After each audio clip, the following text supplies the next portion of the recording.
شیخ محترم، ہم دیکھتے ہیں کہ بعض لوگ بظاہر کسی مجبوری کے بغیر روزہ چھوڑ دیتے ہیں اور ان کو اس چیز کا احساس نہیں کہ وہ مطلب روزے کی کیا اہمیت ہے، تو انہیں کوئی آپ نصیحت کیجیے۔ دیکھیں، فرض روزے کو جان بوجھ کر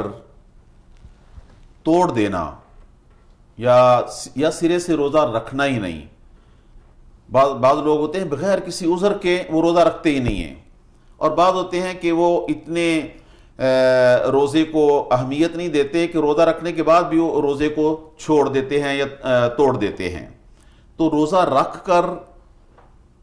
اس کو توڑ دینا، افطار کر دینا کبیرہ گناہ ہے، اور اسی طرح سے بغیر عذر کے روزہ رکھنا ہی یہ بھی کبیرہ گناہ ہے۔ تو رمضان کے اہم ترین جو اعمال ہیں ان میں سے روزہ ہے، تو اگر یہ بندہ کوئی بغیر عذر کے روزے کو ترک کرتا ہے اور یا روزے کو رکھ کر چھوڑ دیتا ہے تو گویا اس نے کبیرہ گناہ کیا ہے۔ اور اس کا ازالہ کیسے ہو سکتا ہے؟ ازالہ اس کا یوں ہو سکتا ہے کہ اس بندے کو اس کے گناہ ہونے کا احساس ہو اور پھر وہ سچی توبہ کرے، اور اس کے بدلے میں اسے پھر قضا روزہ رکھنا ہوگا، کیونکہ روزہ ترک کرنے کی بغیر عذر کے کوئی گنجائش نہیں۔ جو بھی مرد یا عورت اس گناہ کبیرہ کا ارتکاب کر لے تو اس کے لیے ضروری ہے کہ وہ اللہ کے ہاں توبہ کرے اور اس روزے کی قضا دے۔ بارک اللہ فیک۔ اور پھر یہ بھی ذہن میں رکھنا چاہیے کہ روزے کی قضا جو ہے رمضان کے بعد سے لے کر اگلے رمضان کے درمیان کسی بھی وقت دی جا سکتی ہے، لیکن اس کو اگلے رمضان سے مؤخر نہ کرے، کیونکہ اگر اس نے اگلے رمضان سے بھی اس قضا کو مؤخر کر دیا تو اس پر پھر علماء کے دو موقف ہیں۔ اکثر علماء کا یہ کہنا ہے کہ اگر کسی نے روزے کو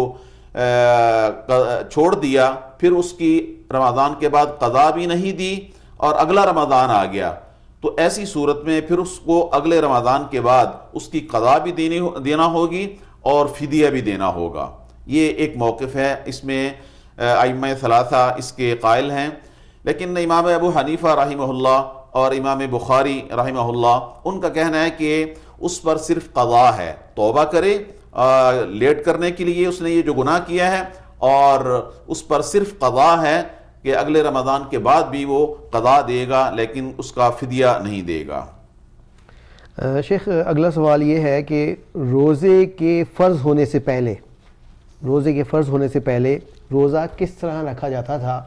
نبی صلی اللہ علیہ وسلم اور صحابہ کس طرح روزہ رکھتے تھے، اور روزے کے جو احکامات ہیں اس میں بھی تبدیلیاں آتی رہی ہیں، تو اس پر تھوڑی سی روشنی ڈالیے۔ جی، رمضان کا یہ روزے جو ہیں یہ 2 ہجری میں فرض ہوئے ہیں، 2 ہجری میں ان کی فرضیت نازل ہوئی ہے۔ ام المؤمنین عائشہ رضی اللہ عنہ بیان کرتی ہیں کہ مکہ میں قریش مکہ یوم عاشورہ کا روزہ رکھا کرتے، اور یہ روزہ نبی علیہ الصلوۃ والسلام بھی مکہ میں رکھا کرتے۔ تو پھر جب رمضان کے روزے فرض کر دیے گئے تو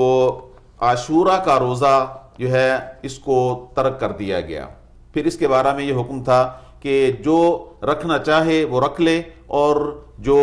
چھوڑنا چاہے وہ چھوڑ دے، یعنی کہ پھر اس کی وہ اہمیت یا اس کی وہ جو اس کی پابندی تھی، کیونکہ نبی علیہ الصلوۃ والسلام خود بھی رکھتے تھے اور صحابہ کو بھی اس کے رکھنے کا حکم دیتے تھے، لیکن رمضان کے روزوں کے بعد اس کا جو حکم ہے وہ پہلے جیسا پھر نہیں رہا۔ اور اسی طرح سے رمضان کے روزوں کے اندر بھی تدرج ہے، یعنی کہ یکدم یہ فرض نہیں ہو گئے، بلکہ ابتدا میں ایسا تھا کہ حکم تھا کہ رمضان کی فرضیت آنے کے بعد اگر کوئی رمضان کا روزہ رکھنا چاہتا ہے تو رکھ لے، اگر نہیں رکھنا چاہتا تو اس کا فدیہ دے دے، جیسا کہ اللہ تعالیٰ نے قرآن مجید میں فرمایا وَعَلَى الَّذِينَ يُطِيقُونَهُ فِدْيَةٌ طَعَامُ مِسْكِينٍ، کہ جو روزہ رکھے وہ بھی ٹھیک ہے، اور جو روزہ نہیں رکھتا وہ اس کے بدلے میں فدیہ دے دے۔ تو یہ پہل روزوں کا حکم یہ تھا۔ بعد میں پھر جب یہ آیت نازل ہو گئی فَمَنْ شَهِدَ مِنْكُمُ الشَّهْرَ فَلْيَصُمْ، کہ جو اس مہینے میں موجود ہو اسے روزہ رکھنا چاہیے، تو پھر یہ اختیار ختم ہو گیا۔ تو گویا ابتداءً رمضان نہیں تھا تو یوم عاشوراء کا روزہ رکھا جاتا تھا، اس کے بعد پھر رمضان شروع ہوا تو پھر اختیار تھا کہ روزہ رکھ لے یا فدیہ دے دے، اور تیسرا سٹیپ یہ تھا کہ پھر سب کے لیے حکم آ گیا فَمَنْ شَهِدَ مِنْكُمُ الشَّهْرَ فَلْيَصُمْ، جو اس مہینے میں موجود ہو اسے روزہ رکھنا چاہیے۔ تو یہ اختیار ختم کر دیا گیا۔ شیخ، یہ جو روزہ کھولنے کا جو ایک سلسلہ تھا کہ